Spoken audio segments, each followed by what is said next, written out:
بسم اللہ الرحمن الرحیم۔ میرا نام ڈاکٹر فواد فاروق ہے۔ اچھا، آج ایک اور بڑا اہم مسئلہ ڈائریکٹ دل سے ریلیٹڈ تو نہیں ہے، لیکن ان مریضوں کو عموماً دل سے متعلق کوئی نہ کوئی مسائل آتے رہتے ہیں، اور وہ ہے تھائرائیڈ سے ریلیٹڈ۔ اور اس حوالے سے اکثر آپ نے آئیڈائزڈ سالٹ یعنی آئوڈین ملا نمک کی بات سنی ہوگی، اسپیشلی پہاڑی علاقوں میں۔ اور یہ تھائرائیڈ جو ہوتا ہے، یہ ایکچولی ایک گلے کے اوپری حصے پہ ایک غدود ہے جو کچھ رطوبتیں نکالتا ہے، اور اس کی رطوبت کی ایک مناسب مقدار کا جسم میں ہونا ضروری ہوتا ہے۔ یہ مقدار کبھی کبھار نارمل سے زیادہ سیکریٹ ہونے لگتی ہے، اس صورت میں ہم مریض کو ہائپر تھائرائیڈزم کا مریض کہتے ہیں۔ اور خدا نخواستہ کبھی کسی وجہ سے یہ تھائرائیڈ اپنی جو رطوبتیں اس کو نکالنی چاہیے وہ اس سے کم نکال رہا ہو، تو ایسا مریض ہائپو تھائرائیڈزم کا مریض کہلاتا ہے۔ اچھا، ان دونوں صورتوں میں کچھ خاص علامتیں ہوتی ہیں، جیسے ہائپر زیادہ کام کرنے کی صورت میں گھبراہٹ، دل کی دھڑکن تیز ہونا، گرمی بہت لگنا، وزن کا کم ہونا، آنکھوں کا باہر کی طرف آنا، اس تھائرائیڈ کی جگہ پہ جہاں پہ یہ ہوتا ہے یہاں پہ ایک سوجن جسے گلہڑ بھی کہتے ہیں وہ نکل آنا۔ تو اس قسم کی چیزیں ہو رہی ہوتی ہیں تو فوری طور پہ اس کا ایک خون کے ذریعے سے ٹیسٹ اور ایک ریڈیو آئسوٹوپ سکین کیا جاتا ہے، اور کبھی کبھار اس میں سے بائپسی بھی لی جاتی ہے، یہ واضح کرنے کے لیے کہ اندر کیا معاملات چل رہے ہیں۔ لیکن ہائپر تھائرائیڈزم کے مریض کو ایک ذرا مستقل نوعیت کا یا لمبا علاج کی ضرورت ہوتی ہے، تو آپ کو ضرور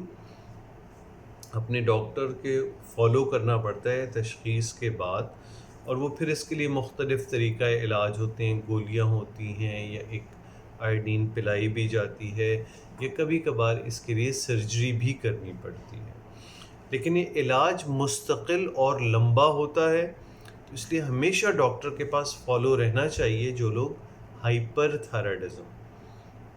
اور پھر کبھی کبھار اس کے علاج کے بعد الٹیمیٹلی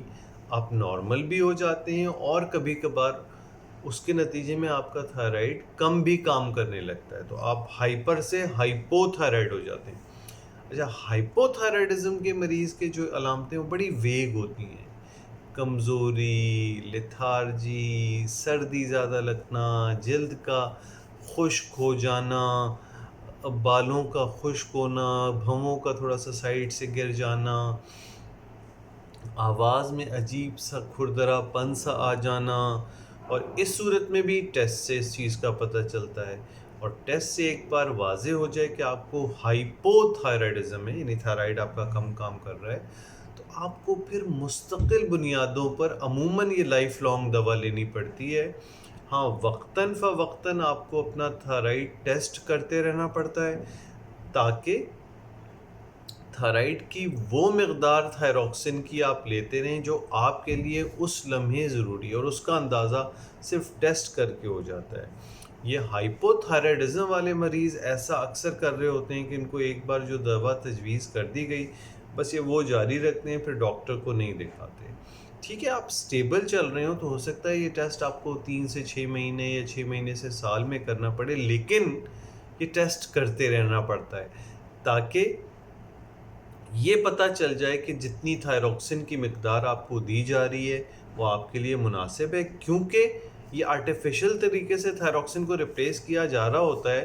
تو یہ بھی ممکن ہے کبھی کہ وہ اوور ٹریٹ ہو جائے۔ اوور ٹریٹ ہو جائیں گے تو آپ کی دھڑکن بڑھنی شروع ہو جائے گی، آپ کو گھبراہٹ شروع ہو جائے گی، آپ کا بی پی بڑھے گا۔ کم ریپلیس ہوں گے تو آپ کی وہ نقاہت، کمزوری اور وہ والی کیفیات رہیں گی۔ تو اس صورت میں بھی آپ کو پرسسٹنٹ ڈاکٹر کے فالو میں رہتے ہوئے اپنا ٹیسٹ کراتے رہنا پڑتا ہے۔ امید ہے کہ آپ کو یہ سمجھ میں آیا ہوگا کہ تھائرائیڈ کیا ہے، ہائپو اور ہائپر تھائرائیڈزم کیا ہوتا ہے، اور اس